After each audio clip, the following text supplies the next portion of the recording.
Yeah, making the new IP is how can I put it? It's just don't do it. It's insane. I mean, it's a very difficult process. You have more questions than you have answers, especially when you come from like you've been making Uncharted 1 and Uncharted 2, just kind of like now like things are going, you just kind of like good momentum, and then suddenly that momentum like just drops, it stops. It's a very challenging process to create a new IP, and you're gonna fail over and over again, but that's what it takes. New IPs are really hard. They're hard because you don't know what's fun yet. You're building new tech, new AI, establishing new characters, new art, all this. You don't get that controller in your hand for like 6 months to a year. You don't know what it is yet. I remember like ages ago coming on the project and what are the infected gonna do? Like, what are they gonna do? They're gonna behave like this. I'm like, okay, we're like trying to imagine what's gonna happen. Fast forward like 4 months, they don't do that at all. No. Because it didn't work, right? It's hard mode, right? Like, it's game development on hard, on expert. There's a big thing about making a game, right? Which is a game has to be fun. You get your first build where everything's working. You got player mechanics. You can walk around the world. You can shoot. You can melee attack people. You've got the AI in there. They're very intelligent, very difficult, and it's totally not fun because they snuck up behind you and murdered you in a second, and there was no way to figure out what was going on. We're making a game, by the way. Hey, James.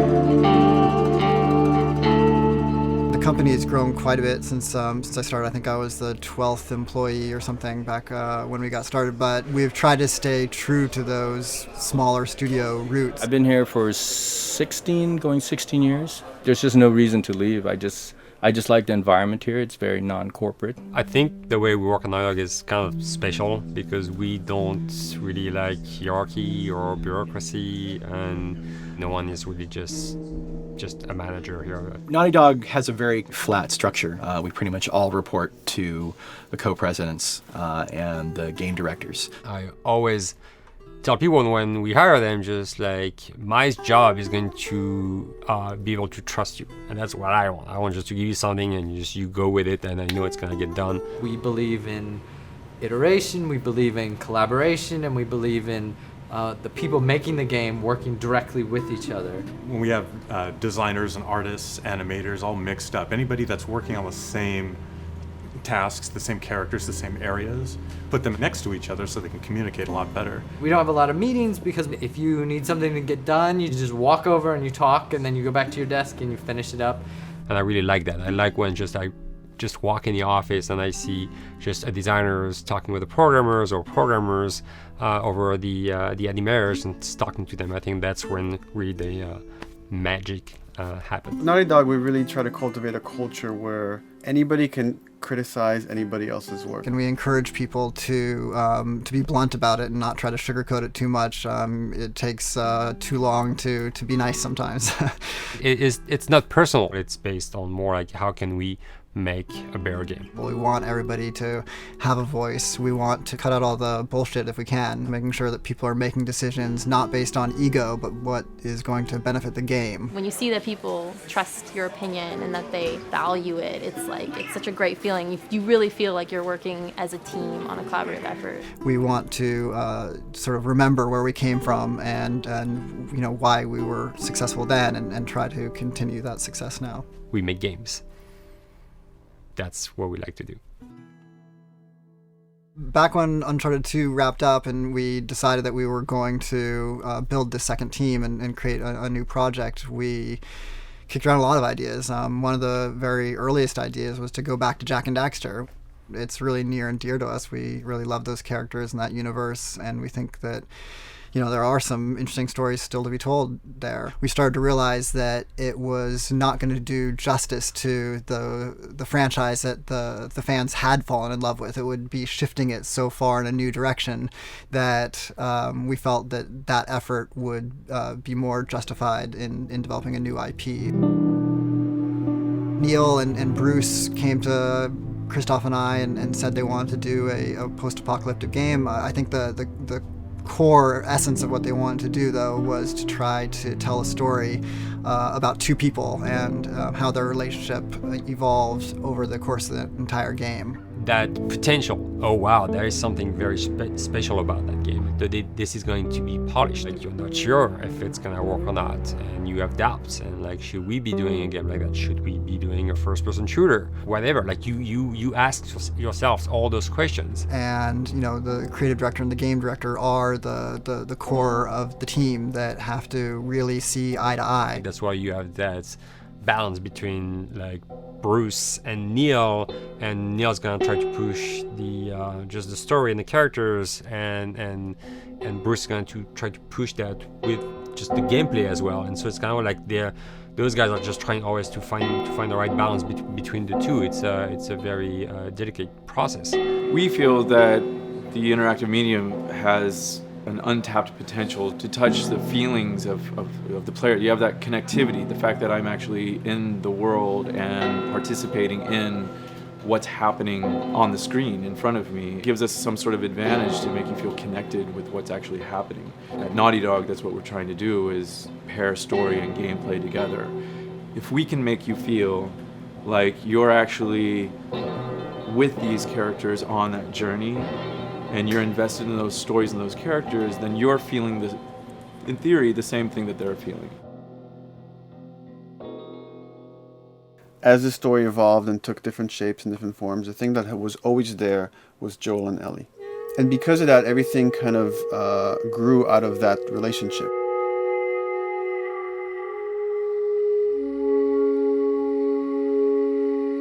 We've seen kind of that role of the anti-hero change, especially over the last 3 to 5 years, to where before it was like the thick-neck mercenary kind of guy. For this game specifically, for this story, we needed something new.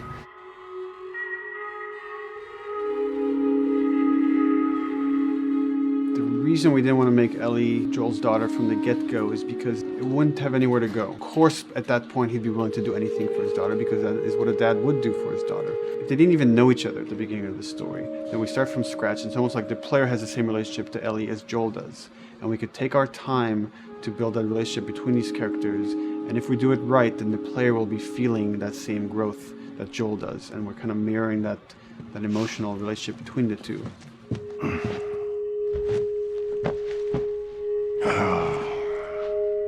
What are you doing?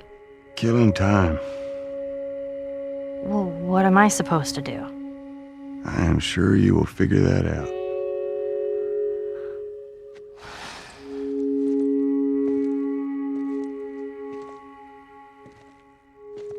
Your watch is broken. It's exciting that Neil wrote something like this, where he's like, I don't want to make the stereotypical characters. I want to make real people in this crazy situation and these forced to make decisions that are really tough. Like, what would we be like in those situations? I mean, we weren't consciously trying to pick male or female for characters. You just try to pick characters and just be honest with who they are. It almost doesn't matter, right? Joel's daughter could have been Joel's son. Ellie could have been a boy, and Joel might have been Tess. You could have swapped those roles, and I think the story would have still worked. The focus on female strength, it's so unique. You get to see what's so powerful about a woman through all of these female characters, which makes this game wonderful and unique. There's a crew of Fireflies that'll meet you at the Capitol building. That's not exactly close. You're capable. You hand her off, come back, the weapons are yours. Double what Robert sold me. Speaking of which, where are they? Back in our camp. We're not smuggling shit until I see them. I want Joel to watch over her. Whoa, I don't think that's the I'm best not Ellie. with him. How do you know them? I do think having a strong female character, especially like Ellie, is so rare in video games. And as a gamer, and more specifically a female gamer, it's frustrating to me because I'll see sort of the stereotypical female character where she's amazingly beautiful and huge boobs, and she's there to be either the love interest or just because they're like, well, we need to throw a chick in here. We've seen the strong woman or we've seen the weak woman. We haven't necessarily seen the empowered woman from this kind of standpoint. And there's that beautiful scene where Joel finds her inside the house and she's reading through this girl's journal going, is this really what they used to worry about? What shirt do I wear and what boy am I gonna go out with? You know, and to be met with those first world problems that we deal with every day and go, how trivial is all of this? I think it's gonna resonate a lot, not just with, you know, a female audience, but with a male audience as well. The thing that was intriguing to me after the fact is knowing that we're kind of creating a female action hero in a way, and this is her origin story with Ellie. To sort of be such a strong female character that is completely normal looking, regular t-shirt and jeans, and she's 14 and she is still a total badass, is really exciting to be a part of that. There's so few non-sexualized women in video games, especially in the main role, that we were kind of proud that we were creating one. It's very complex, and without the players knowing it, she becomes the protagonist by the end of the story. And that's why she's in the front of the box, and that's why we've been promoting the two of them together so much. Who's there?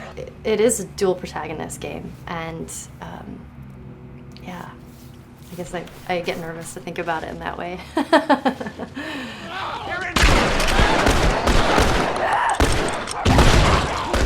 We couldn't talk about it. In fact, in interviews we've been lying about it, saying you never play as Ellie because it was so important for that to be a surprise.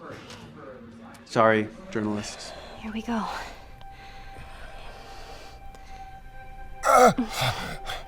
Sorry. Hold on. That's it. The tone of the game was set pretty early on that we knew that we wanted to make a really grounded story. We knew that we wanted to make the player feel the sense of tension and dread and go through the same emotional roller coaster that Joel and Ellie were going through. One of the things we kind of struggled with is to say, well, if we want to really ground this world and make it so like realistic, maybe we shouldn't have anything that could be perceived as a monster. Maybe like by just having an infection that just killed people, and it's all about humans and how they deal with this post-apocalyptic society and how different people decide to survive. Maybe that would be enough.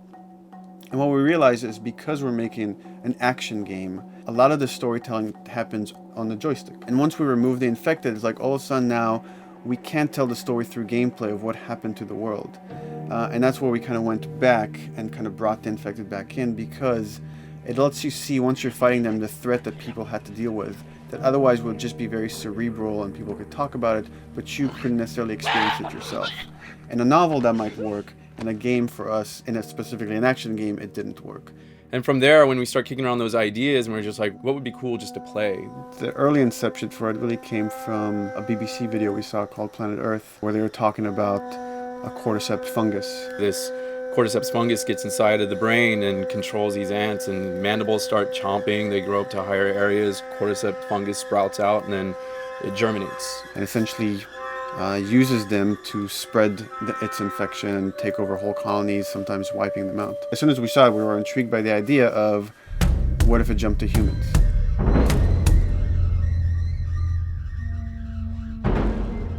So what would happen? How would people react? What would happen to society?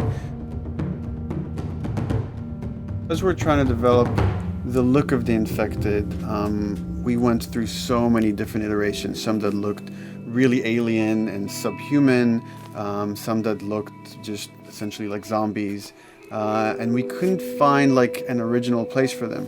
But one of our artists just did this kind of photo mashup where he took a bunch of images of diseases or images of fungal overgrowth, and he kind of mashed it all together and he threw it on this person. It was a very iterative process, making sure that the fungus felt properly integrated, like it was part of the body, growing out of the body. And not just fungus growing on the head, but it's tearing the face apart, cleft down the middle, this gaping maw of a mouth with the crooked teeth. And it's in great agony as its humanity and its brain is still somewhat functioning. Maybe you still have some human cognitive abilities or thought process back here. This isn't some decaying corpse on the ground. This is a living thing that's going to be coming after you in the world. The fungus is always the focal point. So you can see from a distance, oh, this guy's infected. I can tell straight away. In fungus, they have these beautiful saturated colors, and we really like that conscious of this something so horrific that it's going to like stop at nothing. It's relentless force of death, and yet elements of it are beautiful. It's not just about gore. It's not just about everything about it being scary, because to us it's actually scarier when things on it are somewhat benign or somewhat beautiful. It was evident that we were onto something that was quite a bit different and something that we hadn't really seen before, which was eerily human but very disturbing. And it seemed so creepy and so unique that right away we gravitated towards it, and it's like, this is our base infected. Everything should kind of come out of this look.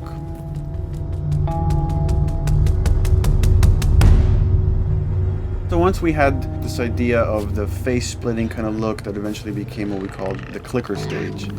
We went to great lengths to create a full biological cycle for these things. So in the early stages, you don't actually see too many signs of the fungus surfacing out of the skin. It's kind of underneath it, like people have lumps starting to show. The eyes will be kind of cloudy or lopsided because the fungus kind of originates inside the head. That moves into the next phase, which is the clicking phase. And if they mess with the eyes, we end up saying, well, how do they get around? Oh, echolocation. And they use a form of echolocation to track down their enemies. Just like bats, or even some blind people can see by making a clicking sound, a sound that on its own wouldn't be very scary. And then to associate it with something that people in this world are very fearful of, so that as you're exploring an environment, all of a sudden you hear this click, and you're seeing everybody just get frightened, just everybody duck, everybody hushes. Great.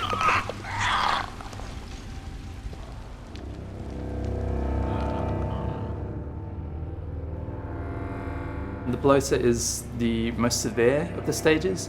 So large pieces of the body has been replaced by these kind of fungal plates. The fungus completely takes over the body and blooms. They're kind of covered in things that have been growing on them. Things like moss and like little life on life kind of. What the fuck is that? Goddamn bloater! When an infected feels like it's going to die, it finds like a dark corner and it becomes part of the environment. The human elements aren't there anymore. And then the body is gone. They lay down and sprout and then spew spores. And if people can breathe those spores, they become infected as well. It all had to kind of make sense of how each stage flowed from one to the other. And that's hopefully how we've created a world that you can kind of look through it and understand the science behind it and say, I could buy this, I could get into this.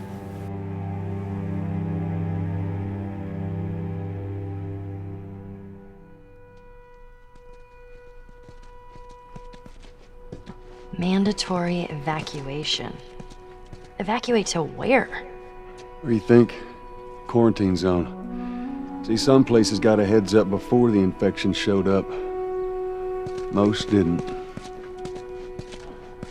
Over the course of Joel and Ellie's journey through this game across America, you find all these different societies, all these different enclaves, and you get to see how do they deal with the infected. Without the manifestation of this infection, you can't have these people making those interesting choices.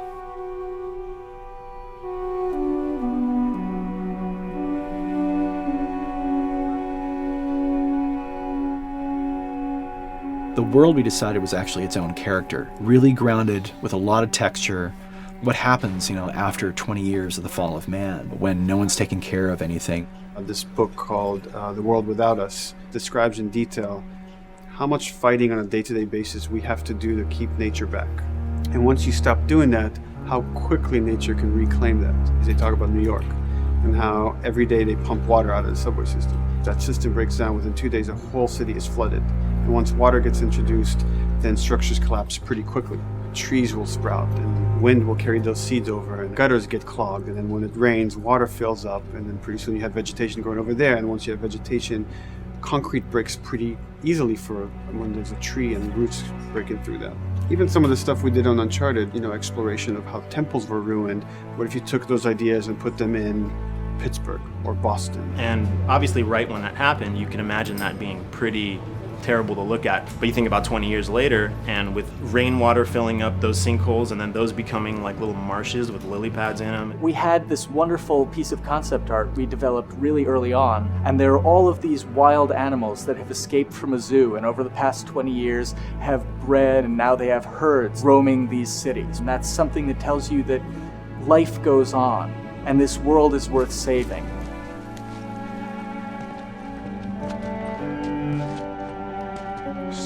Don't scare it. I won't. There's something really pretty about nature reclaiming its domain once we are gone. So fucking cool. We have another level of OCD, of the logic goes into some of these environments.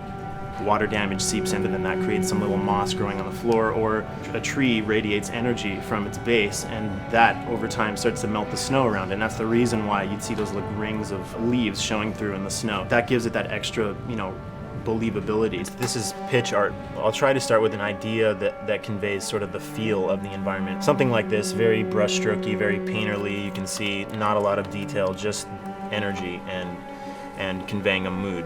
This is sort of just a conversation starter, and then this would be more of an actual space. So you start talking about, is this too tight of a space right here? Would the player even fit through there? Do we even want to include water? Those are conversations you start having a little bit later.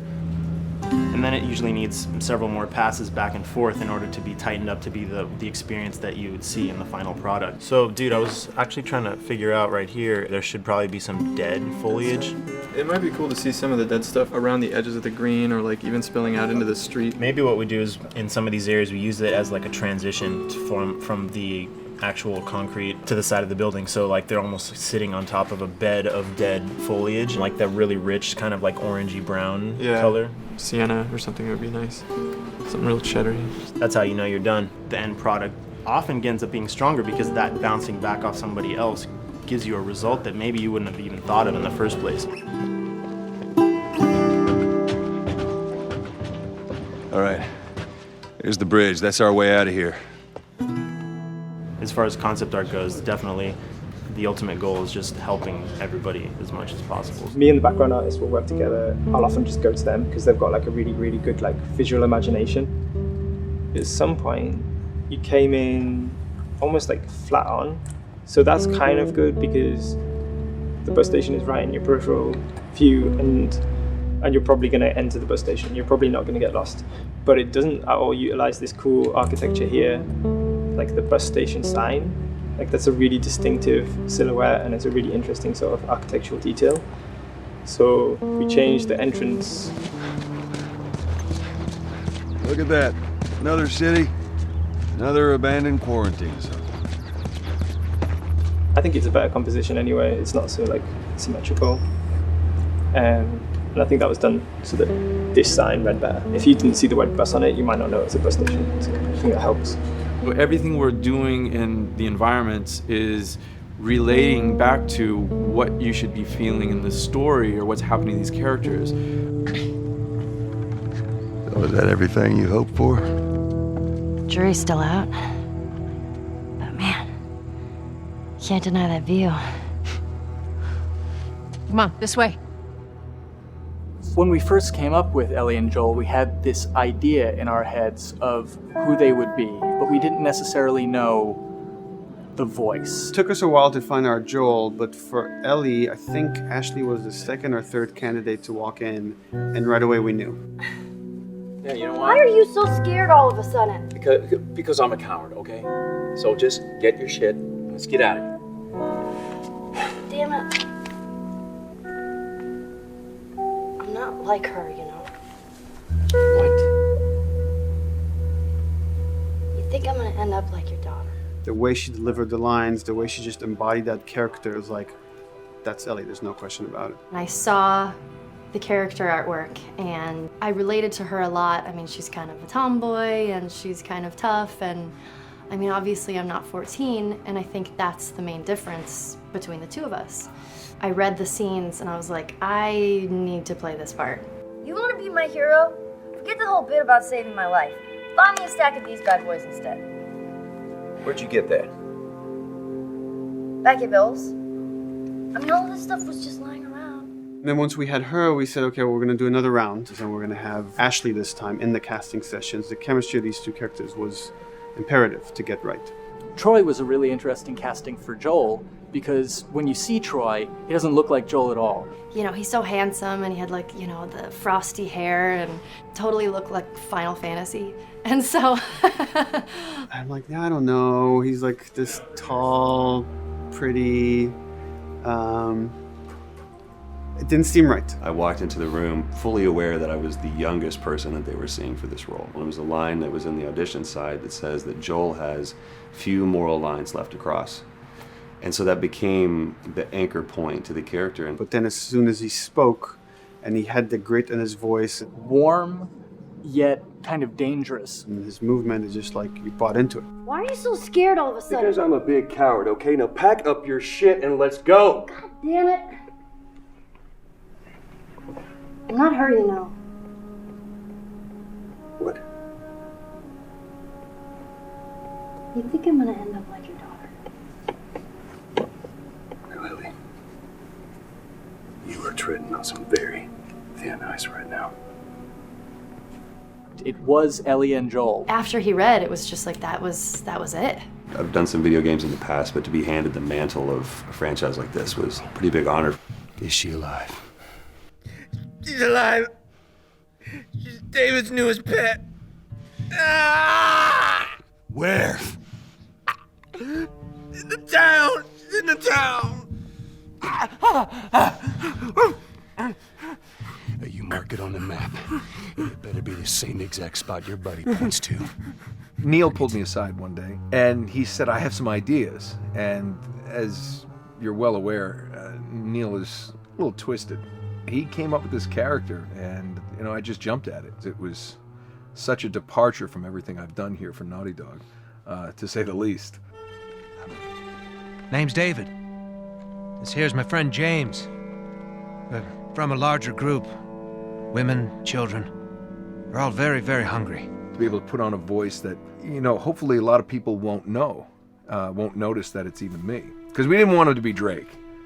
Drake eating people, that's a whole nother game.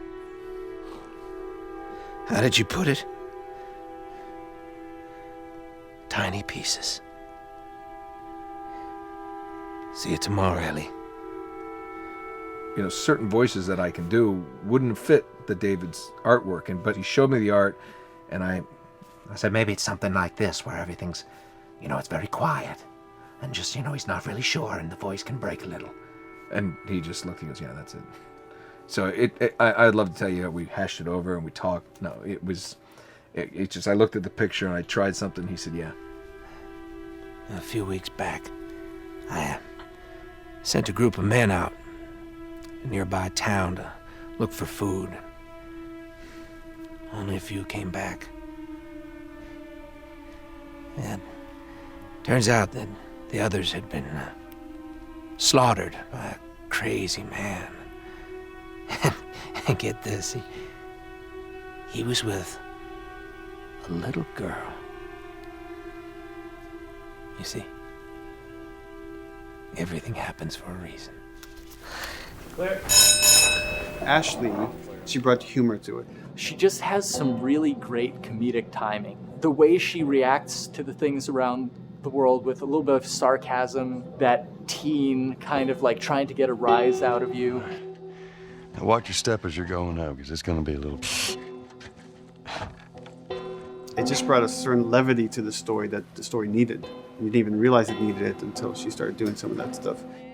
Oh, I'm sure your friend will be missing this tonight. Mm-hmm. It's light on the reading, but it's got some interesting photos. Now, Ellie, that ain't for kids. Whoa! How the hell would he even walk around with that thing? Get rid of that. Well, hold your horses. I want to see what all the fuss is about. Oh, why are these all stuck together? I'm just fucking with you. Bye-bye, dude.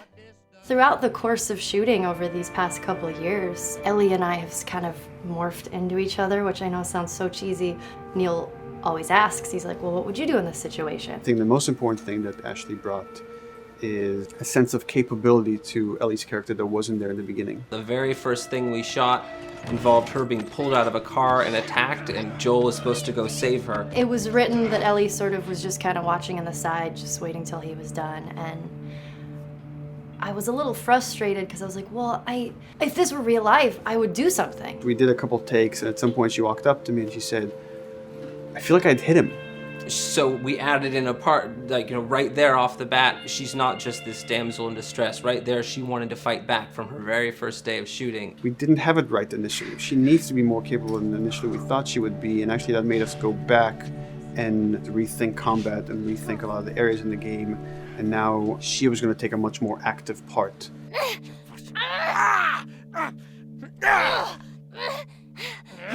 Anything that requires, a lot of body movement, we do with the actors on the mocap stage. And we try as much as possible to use our actual principal actors, use their body motion as well as their voice. We capture it all at once there on the stage. Having the actors perform as well as being recorded at the same time was imperative to get an accurate performance. Because every time you split up the performance in any way, you lose some of that magic where they did a gesture or they delivered the line a certain way. And those things have to be in sync, or there's just something subconscious that's like off-putting about the performance when you don't do it that way. You are treading on some mighty thin ice here. I'm sorry about your daughter, Joel, but I have lost people too. You have no idea what loss is. Everyone I have cared for has either died or left me. Everyone fucking except for you. So don't tell me that I would be safer with someone else, because the truth is I would just be more scared. It gives you the most authentic, most realistic performance, because you're actually there, not just making your own choices, but making your own choices based on the other people that are involved in that scene. So you get this truly natural approach to things, and it shows up. It's like theater in the round. You can do anything from any angle, and the smallest, most subtle thing we'll be able to pick up. There's no place to hide. So you have to be as prepared as possible, because you have no idea which moments they're going to use. There are these little improv moments and little nuances that you get that probably isn't scripted, that just comes out of play, while they're performing. That mistake that is just blossomed into a really good idea. Did we improv on The Last of Us? Yes. Yes, we did. Doing this was a whole lot like being 5, playing in the backyard with a stick, and this is my machine gun, and and a pine cone is my hand grenade. It's all your imagination. I'm doing the exact same shit that I did 45 years ago. I just get paid for it now. We square. We're square. And get the fuck out of my town. I don't do a lot of voiceover work, so for me it was nice to be able to work off of your other actors. I can't imagine it working any other way. I'd never done mocap before. I didn't know what to expect. The suits were crazy. Yeah, the suit gave me wedgies. Like deep wedgies that I had to pick out with my middle finger. Too much information. Just how damn sexy I look in a motion capture suit. I look like 10-pound of sausage in a 5-pound casing in that thing, man. Once you get past the fact that like everybody else and you look like weird clown people with these little dots and stuff, once you like give over to that, it really was pretty easy to make it just feel like you're in the moment and in the scene. Everyone that was on this is a slam dunk. This isn't just another gig to them. And that creates a really cool energy for people to really start experimenting and playing jazz. Floor is yours. And action.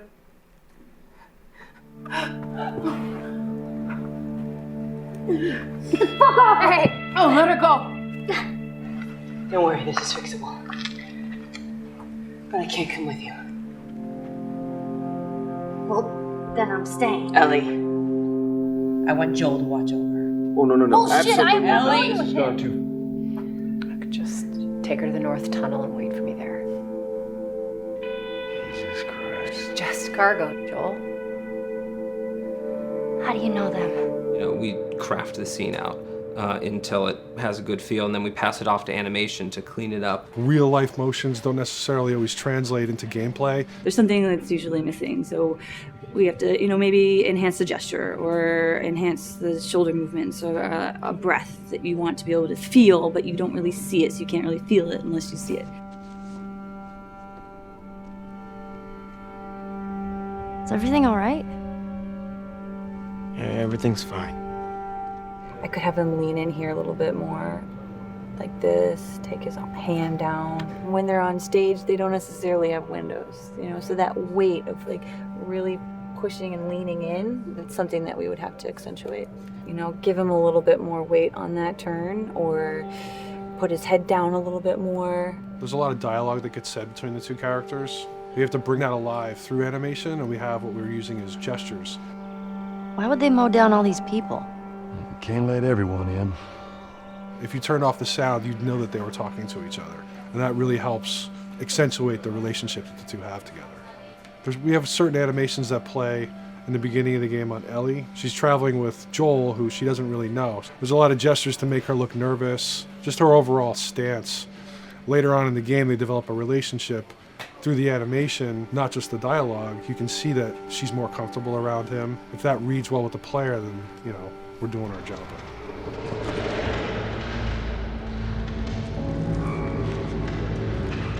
We want her to look scared when she gets a gun. We want her to look scared of the gun. So if she's gonna aim, she wouldn't be like super trained aim. She would be more like some scared. But at the same time, it needs to look cool and feel cool to the player that plays. It's really just these little tiny details that we're doing, and it's coming across. It's working out well. We don't do facial capture. We don't track eye movements on stage. It's just the motion capture data. Everything that you see on the faces is hand keyed. As you can see, this is all of her mocap data. And so when I'm doing something like this, I go back and forth to the performance that she was giving, and I watch just this section over and over and over again. So this is our default face, where I can make everything super extreme and make her all squinty and angry, turn her frown down. I can open her mouth, stick her tongue out. It's listen, watch. Okay, where's her mouth at this point? Like, is it open? Is she making like a grimace? About Tess. I don't even know. Here's how this thing's gonna play out. You don't bring up Tess. Ever. Matter of fact, we just keep our histories to ourselves. We shoot all of it to just get the body motion, and then we'll do a second pass with the cameras. The scene's playing back on an overhead projector, but it's also playing back on a monitor that's attached to my rig. Sean and I would go to the stage and motion capture the camera filming the scene, and so he would get a whole wide shot, a whole close-up for the whole scene. You can change your lenses, you can use your standard 35, 85, 50s, whatever, all that sort of live action camera cinematography, you can apply it on stage.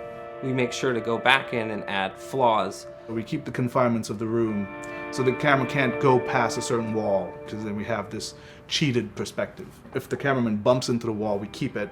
Missing focus hits when you're pulling focus, going too close to a character and reframing, those little moments in there kind of keeps it very cinema verite. If everything was too perfect, you wouldn't be able to put your finger on it, but you'd be able to feel it. It would just feel off. It's very much about grounding it, despite having the option to do whatever we want. Being able to place the cameras anywhere we want after the motion capture gives us both advantages and disadvantages. The biggest advantage is it means that we just have to nail the best performances we can get, and the luxury is that we can always swap it. The 3D world gives you limitless opportunities with cameras and movements, exposures, all that stuff. Most of these cameras are sort of set up like real world cameras. So we have lens, we have f-stop that will create the depth of field. We have aperture to set our film back and all that stuff. A master, and then I have my close-ups, my over the shoulders, sort of just like a live action production. Let's go to camera 30 at the 23.458. Then I get that kind of weird, bend across his back. The closer I bring the camera, the more bend I get, which is doesn't look right. It looks less cinematic than if I do that, which flattens the whole thing.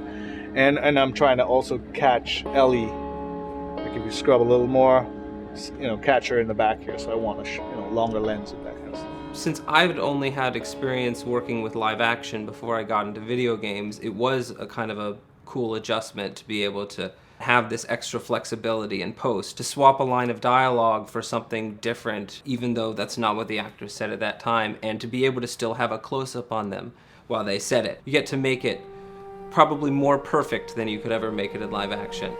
How far are we gonna take As far as it needs to go. Where was this lab of theirs?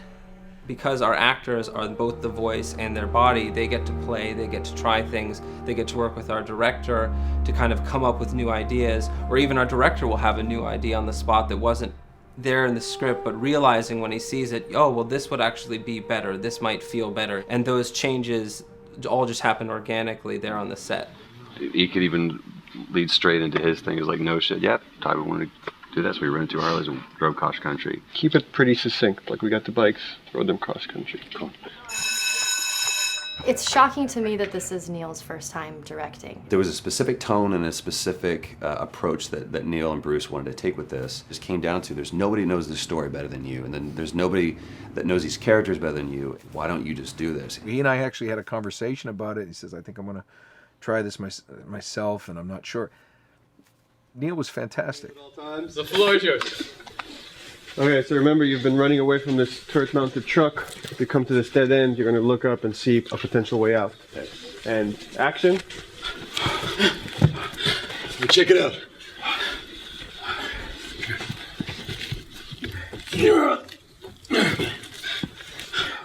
I mean, his writing is honest, and it's dangerous, and it's natural. And I love his economy of words. He doesn't hit everything on the nose, so it leaves it open for you to interpret and bring some nuances and things like that. The entire process is collaborative, but really it's led by Neil's willingness to change and flow and decide something doesn't work, fix it right there in the moment. And it is something that's very foreign to the way that TV and film is done now, where everything has been micromanaged by the time you get it to the table read, and no one wants you to change anything, and everything's very precious and has been rewritten with notes from 20 people in suits, and you can't do that just anywhere in entertainment these days. Yeah, I want to make sure. I think I swung too far over to this way, and now it's a little bit of making jokes about it. And I need to bring it back to center a little bit. There's one scene in the game where we see Joel not as a ruthless survivor, but as a father. I knew from the very beginning that he was going to lose his daughter, and I just told Neil, I was like, when that day comes for us to shoot that, I need a heads up. About a week before, he said, it's time, we're going to do that scene. I was like, okay, because I knew that I was going to have to go to this place that you don't really want to go to as an actor. You want to find some aspect of reality that you can empathetically draw from, Troy and I were both kind of just like walking around for a while and just kind of getting into the zone, and well, my grandpa died when I was 8. He was like my dad, and so that's always what I use to get into that place. I started recalling all those memories and starting pulling up all those feelings, and they're just right underneath the surface. When I walked back in, everyone realized that something was different. They kind of calmed down, You could feel the energy just drop a little bit more. It was brutal. I lose my shit. I mean, just completely break down. Don't do this, please, God, no. Oh, God, no!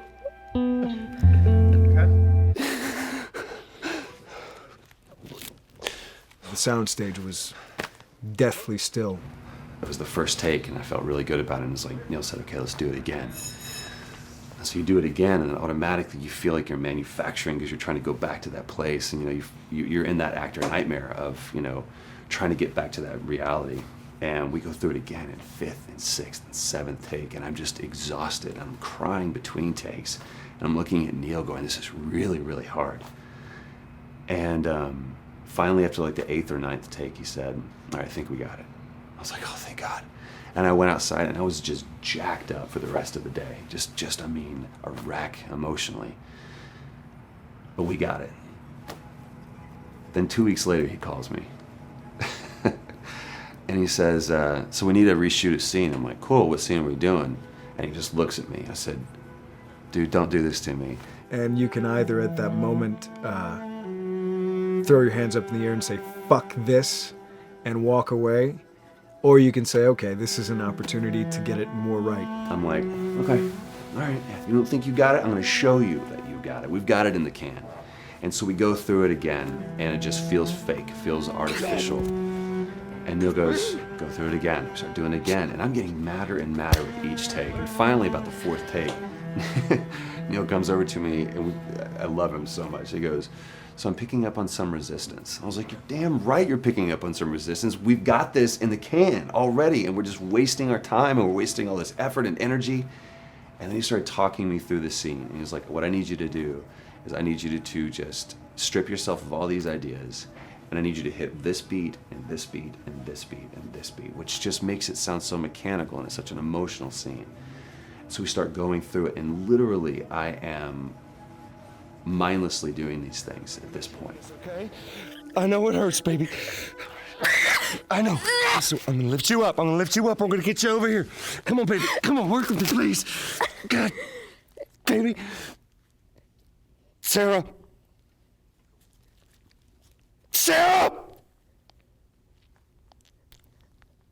Don't do this to me, baby. Don't do this to me, baby. Come on. And he stops, he goes, now we got it. And I realized that the reason why I wanted that first take to work was because I wanted everyone to look at me and go, wow, what an actor. And that's not what the scene needed.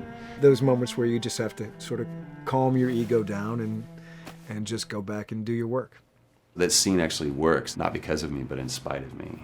And that really is the marker and definition of working with a truly good director. There are many like it, but this one is yours. Why don't you have a seat?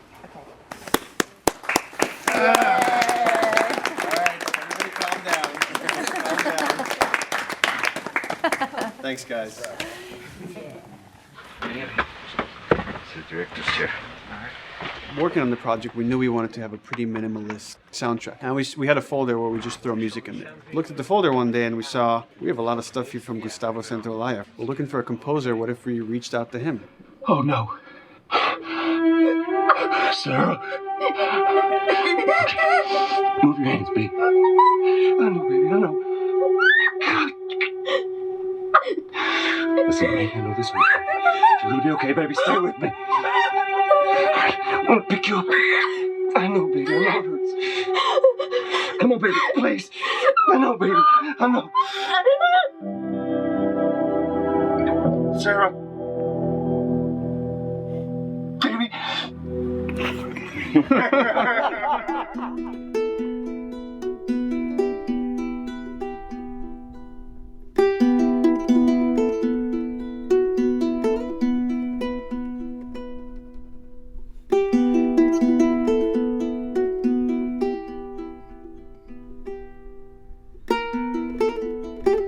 My life has been and still is kind of like a road movie. I grew up in Argentina. I came to the United States in 1978 because we had a horrible political situation in Argentina. We had a military dictatorship where 30,000 people disappeared at the hands of the government and many other more were tortured, and I was blacklisted. It was just impossible for me to keep on living there. I've been jailed many times since I was probably 15 years old just because I had long hair and I play an electric guitar. So I had to embark on this trip. I can relate to that kind of need of movement and going to the next place and the next place and the next step.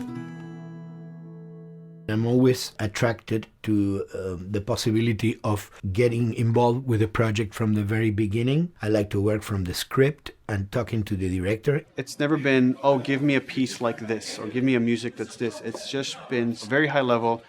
Here's what the story's about. Here are the themes. Go write some stuff. Since I don't know how to really read or write music, the way I produce music is actually recording it. So I like to come early in the projects, and I did in The Last of Us.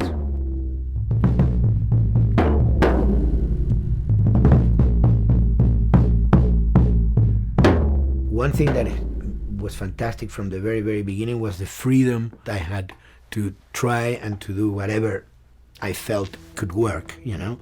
As the story was still being written, you could listen to this piece of music and just get a sense of where this needs to go tonally, because the music was still inspiring the story. So that was the great thing of having the music written so far in advance. You know, at the beginning, I was going really out with some things, and sometimes some of those things were the ones that they liked the most, you know? So I really felt very motivated to work, and I enjoyed immensely working. It was this very organic back and forth experience where one element was inspiring the other and vice versa. I needed to go into some more dark places, more textural and not necessarily melodic.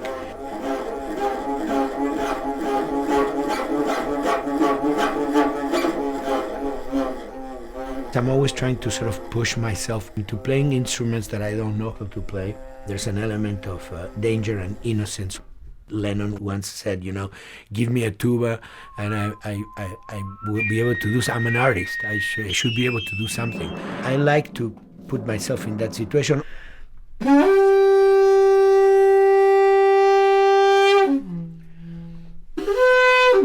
So these are just PVC pipes, the one used, you know, in construction.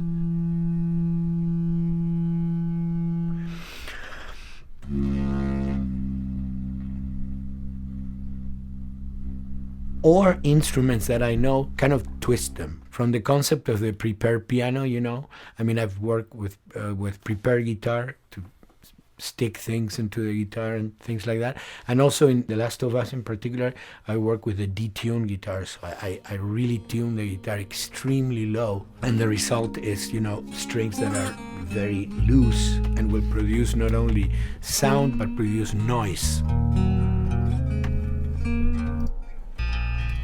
Because I believe, you know, every environment has its own sound. We have in our, you know, small studio, we have actually the possibility to record almost anywhere, including the bathroom, and we have done some fabulous recording, especially in the kitchen.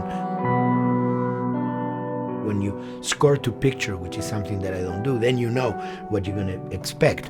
But when you provide people with music, like I've done in all the films that I've done, and then you see it, how the director decided to use that, you know, in what particular way he uses or where they edit it. It's always fascinating to me. I watch a scene and I'm going, you know, it's fantastic how they use this piece. I would have never, of all the music that I've done, probably I would have never used this piece there, but it works, you know, great. So I like that feeling of collaboration.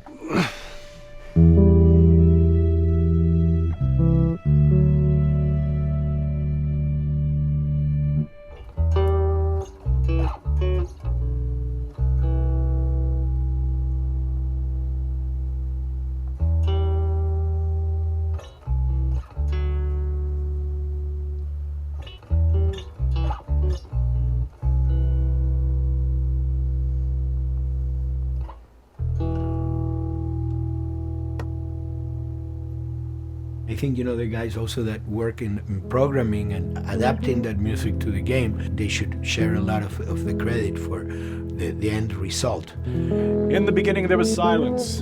Yes. Then they hired sound designers. Then they regretted that decision.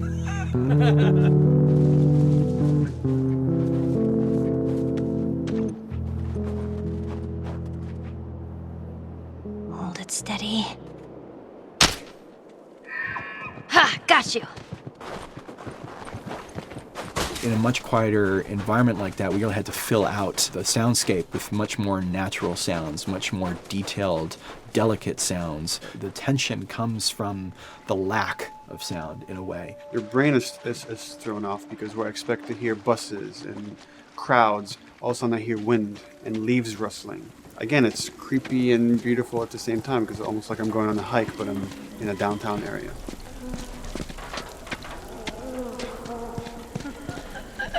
Get up over this truck.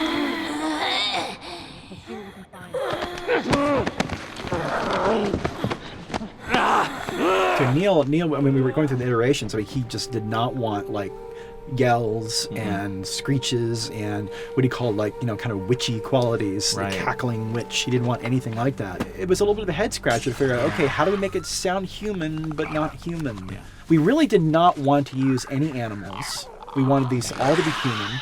Derek and I basically decided to hire a couple of voice actors who did some interesting work vocally to come see if they could come up with something.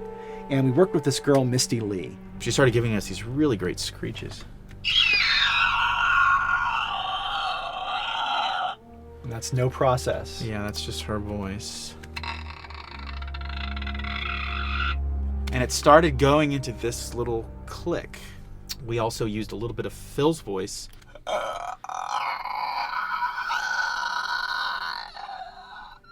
We'd combine that also with an occasional, Derek. That's just me, moving my tongue. And what that kind of did was it sort of grounded it all, like maybe in the mouth area, the wetness, all that kind of stuff. And it adds a nice texture, actually. This is a composite of all the bits I just told you about.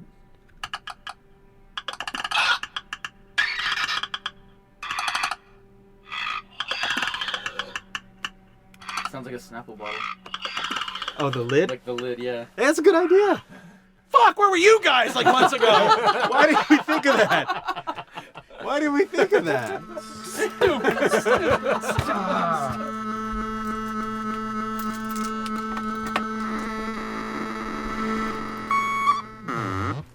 Viewers at home, you're probably wondering what this is. Let me tell you. About 10 years ago, I saw this Synthi A suitcase synth. I wanted to get one. This finally arrived in January, just in time to start using. I thought, well, what can I do with this?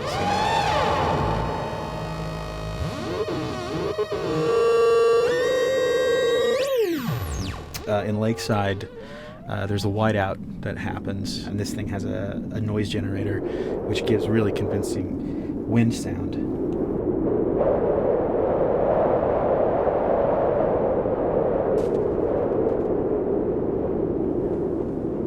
The military still has technology. There's sirens and alarms, so I wanted to try some new concepts.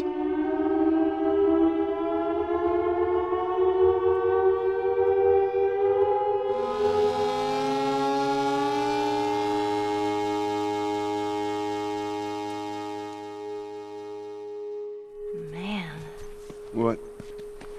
nothing. It's just... I've never seen anything like this, that's all.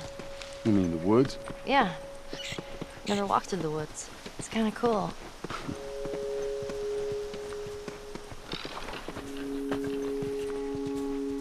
We consciously take in consideration lighting in the beginning. Most of the game, we don't really have any real man-made light sources, so everything is naturally lit. In the past, we could use a lot of artificial light, but in a world that has no electricity, We have to hide most of the time, and that requires getting very close to certain assets. Just stay back.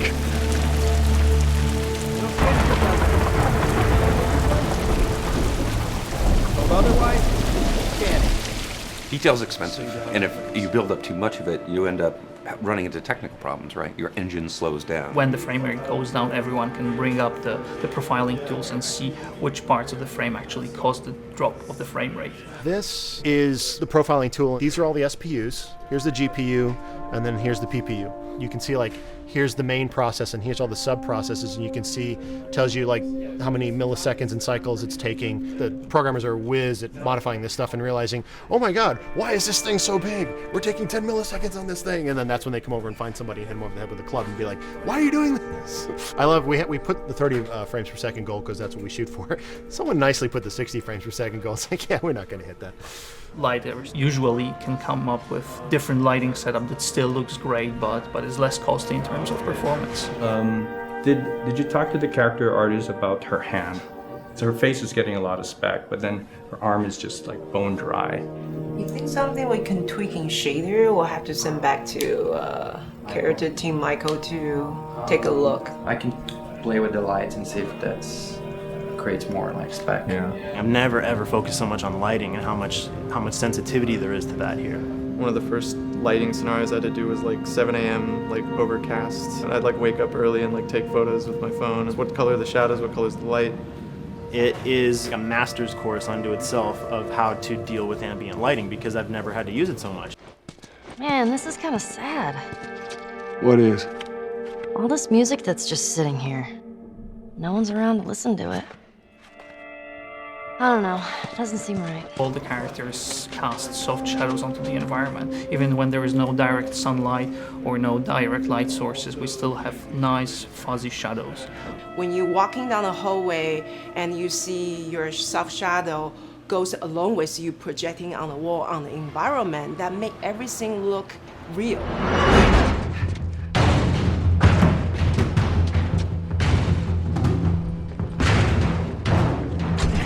Follow me through here. Okay. The flashlight brought a whole new spin on it. So some of the environments end up being really, really dark, and you need the flashlight to get around. Give me your hand. We want to have the environment be really dark, but also at the same time have colorful surfaces that are sort of hidden, so when a flashlight hits one of those, it bounces off onto the ceiling. If you shine a light on a red wall, it will bounce the red lighting on the whole environment. And it's very difficult to do, very expensive, but we did it. Everything should have a bounce lighting. Otherwise, the world is gonna feel dry and unrealistic.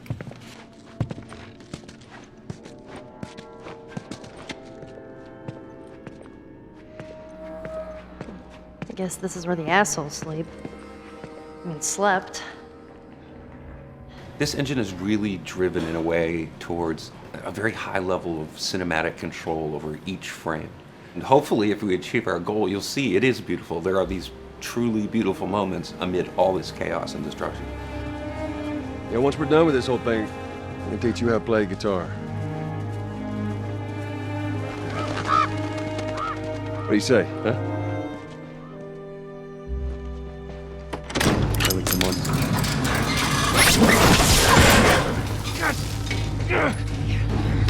I got you. Damn it, Bill! What just happened? One of Bill's stupid traps! There, that fridge, it looks like that's a counterweight. Okay. The story really dictates sort of the arc of the overall pacing.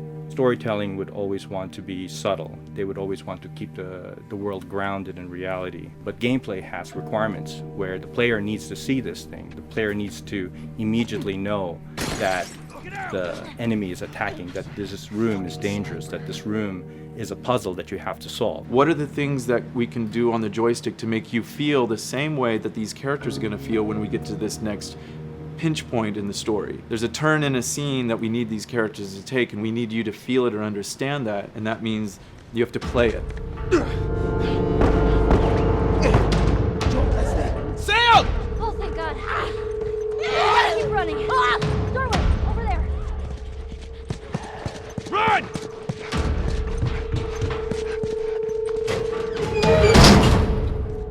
We really want to make sure that there's that contrast between the negative space and then the high tension spikes.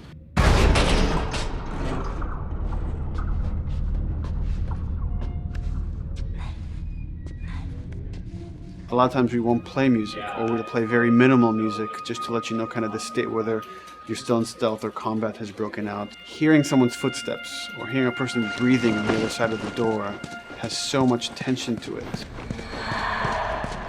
You hear that?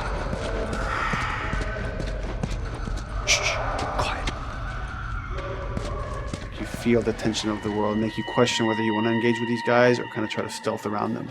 That's another reason why we don't have traditional cover in the game. You smoothly move around everything, contextualizing with the environment, but you're never locked down.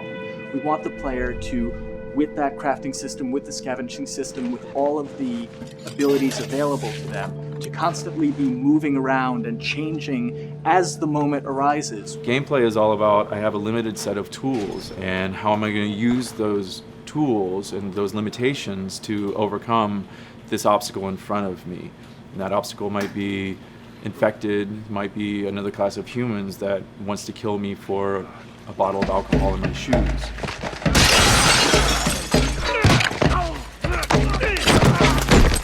was important for us that we don't underplay the violence, because then the threat doesn't seem as real.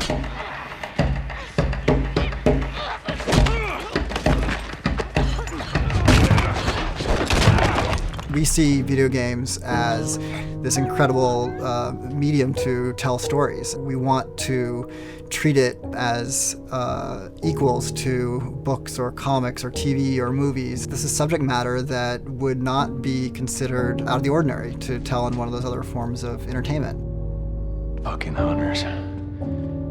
See, this could have been us. We wanted you to buy just the desperation of these people and why they're behaving this way, because it's so brutal.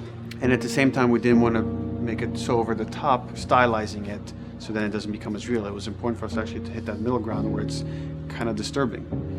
That glint that's happening on that curvature, it'd be good if there was a way that we can guarantee that from this angle, we're seeing it. It seems But really it's flat. overall too bright and opaque. Yeah, looks like paint.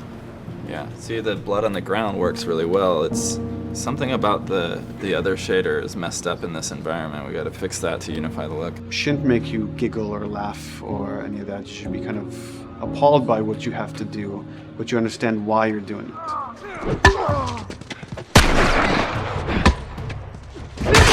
You want to feel each hit. You want to feel each concussive strike.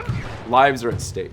We want a death animation to have impactful performance, not just have a guy keel over in a ragdoll. In real life, a guy hitting a guy takes a half a second, but in the game world, you want that to be as instantaneous as possible. I lived my whole life in this very ugly test level. I basically just fight dudes in here all the time.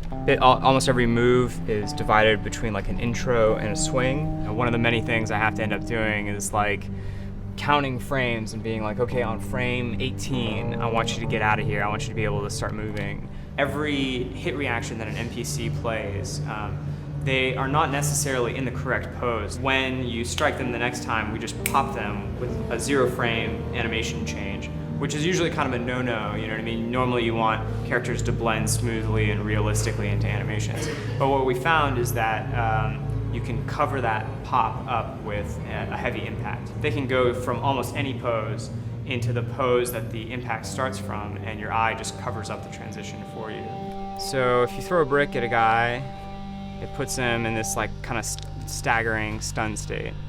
And that changes the moves that you do when you come up and punch him. So now I'm gonna come up and punch him, and now when you're punching him, because you've hit him down, you get this like auto aim moment where you get like a free headshot. I try to make it so that, you know, if you kind of know what you're doing, that you can set yourself up for 1 + 2 = 3. Right here! Memory on a console is a very precious resource. All of Joel's animations with every weapon, all the NPC animations, the stealth kills, you know, all of that stuff happening need to fit within a 4 meg to 5 meg memory footprint. This is a list of everything that's loaded in game and how much memory it's taking, because memory is our most precious resource right now. So we have a level, we call it the bookstore, it's in Hunter City, and this is a zone, for example. So when I set an AI to this zone, he will never leave its boundaries. I want guys to guard this exit where you have to go through, so I'll zone a couple guys around there to make sure that they, you know, they can fight you and use all this cover, but they want to stay around this door. This is another key component of the AI, is what we call the nav mesh. This defines the overall play space of where an AI knows he can or cannot go. Hey look, that's where a cover used to be, and there's a hole cut out for it. I gotta fix that. Here's some other wonderful things. See these little red polygons? Yeah, that means they're not linking right for some reason, so that means they can't really walk through here properly. It's a bug, and I need to fix it. Welcome to my life.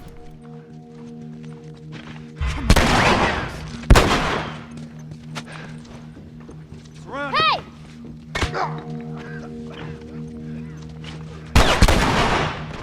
If you look at a lot of games, NPCs are usually only alive for, you know, a few seconds before the player ends up shooting them and then they're dead. We want our guys to be much more dangerous and much more threatening, which means they have to be alive for longer. They need to exist in the world for longer, which means you as the player can witness them acting out their behaviors for longer.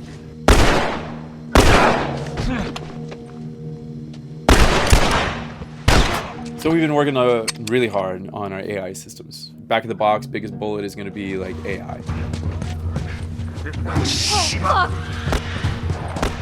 So we tried a number of different prototypes with the buddies, including having Ellie be super independent of you. She would try to flank the enemies, get behind them, or get between you and them. And a lot of times those decisions should surprise you, just like a real person, a real character would surprise you. And we discovered after many different prototypes, the best thing for her to do generally is to stay very near you. You need the exploration, you need the scavenging, you need something to say like, okay, if we just crank it to 11 the whole time, then it's pinned up there and there's no time to breathe, no time to assess or analyze, and no time to really contrast. There's no way of shifting the pacing.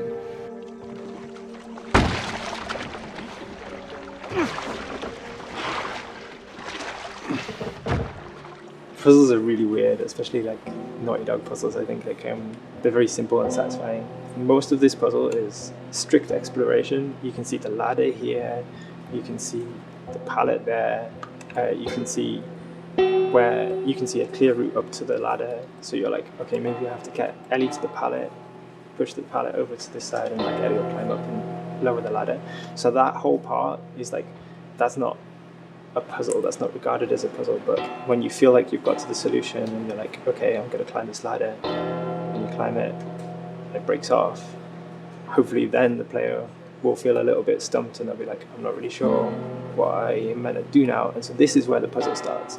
Hopefully at this point, like all of the elements that the player needs to solve the puzzle are very familiar to them because they've been through the previous exploration beats. They're improvising with elements that are at their disposal. That's a really sort of like strong theme throughout like The Last of Us. So like you're a survivor, you'll take whatever tools you're given and you'll use them in like creative ways to survive.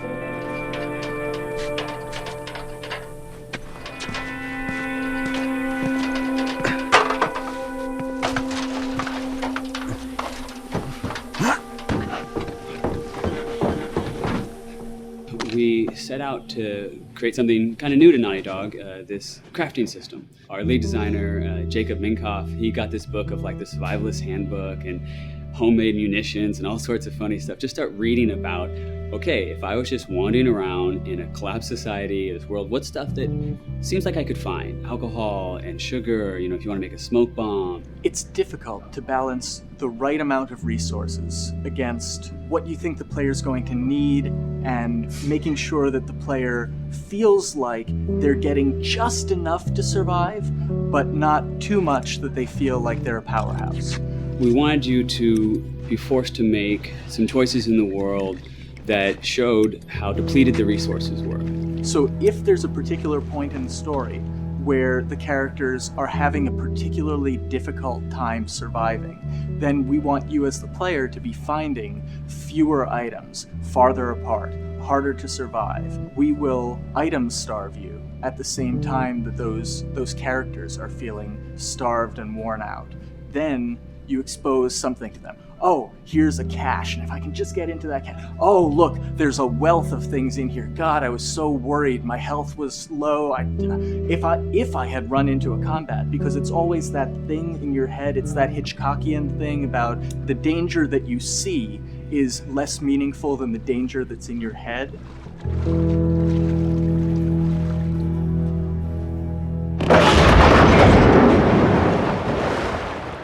When we're designing the levels, you know, it's nice to have the stuff that we know people are going to encounter. You know, we kind of call this some of the critical path stuff. These are the things that 9 out of 10 players are going to find. They're right in the way. It's where you have to go. And then whenever designing a level, you want to have that little nook and cranny, right? You want to reward the player being like, oh, you went over here. And then you also want to have that other second nook and cranny.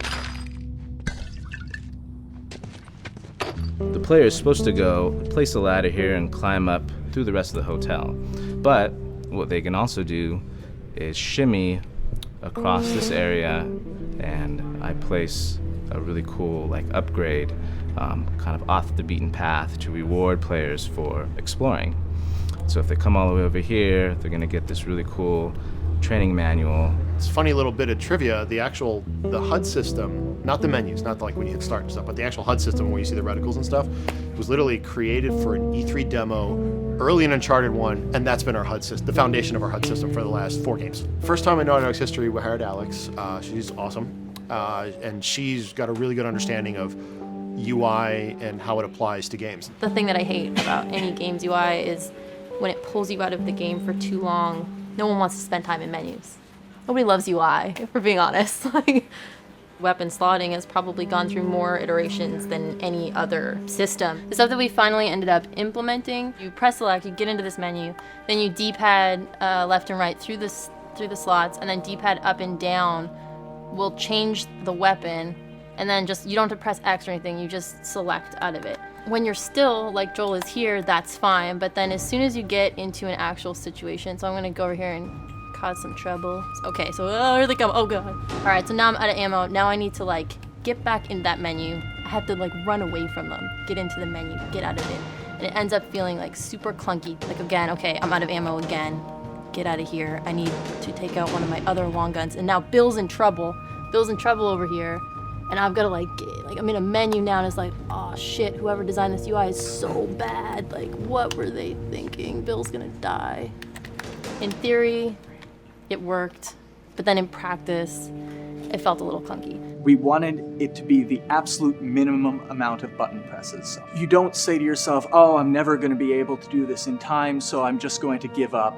I'll die, I'll restart, let me try again. You wanna always make the player feel that there is a way to survive. They can just do this fast enough. And like what's gonna go in now, if you just left, right, D-pad through this stuff, you swap out your guns, like between long gun and short gun. If you're now on this gun and you were to hold X to pick your gun. So it all happens within the same system that you're using to slot the weapons. The first iteration that I did on that was awful. It just took way too long to get in. It was just a mess. QA was so upset at me like all the time. I'm sure they hate me now because of that system.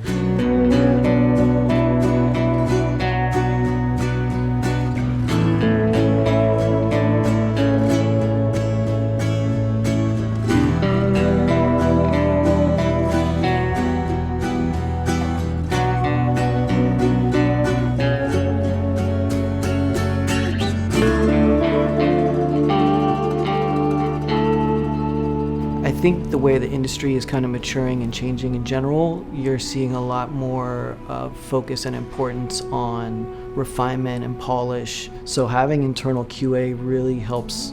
The industry is kind of changing from QA being this like tighten up the graphics on level 3 bro kind of vibe to like really being a more technical, mental investigative job. On the publisher side, it's more reactive towards the code being delivered in a stable, controlled environment. Whereas on the developer side, especially at Naughty Dog, we are going beneath the art and the design. We're given enough weight where we can go up to somebody and be like, look, you have to fix this. Why? Come over, I'll show you. That kind of feedback, I would love to be able to say like, that was us, but it gets so diffused throughout the iteration process that you're just kind of like adding your I guess like genes into the gene pool and then just seeing what happens, you know what I mean?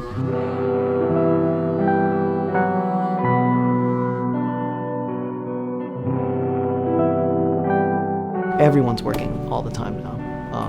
But like I tell people, like 7 weeks and then you can have tons of time off, enjoy the sun, you know? But for now it's like, this is it for everybody.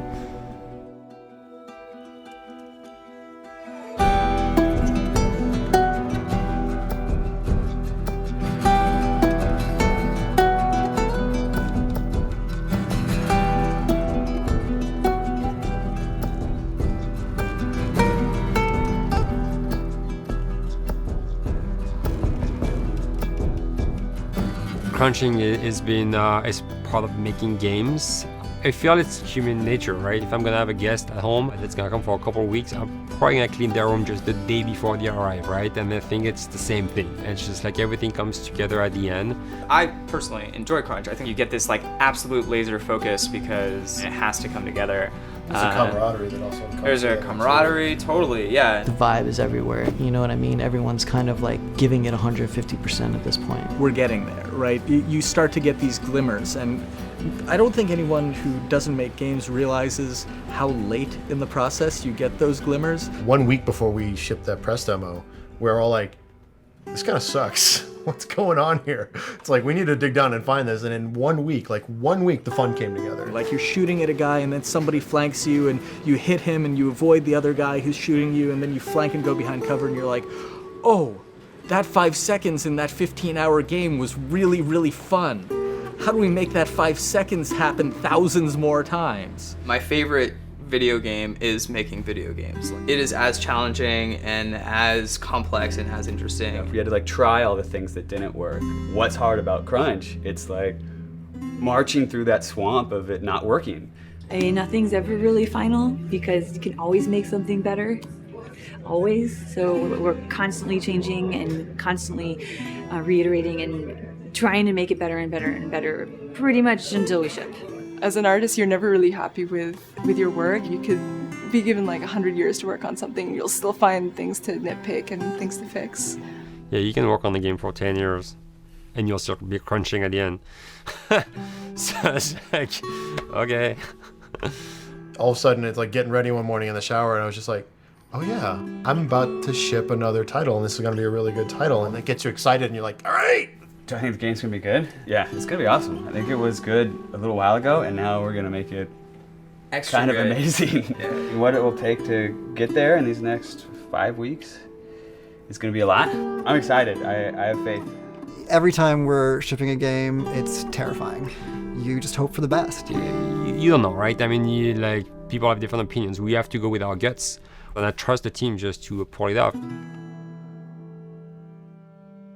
This, hands down, is the hardest, most challenging thing I've ever done.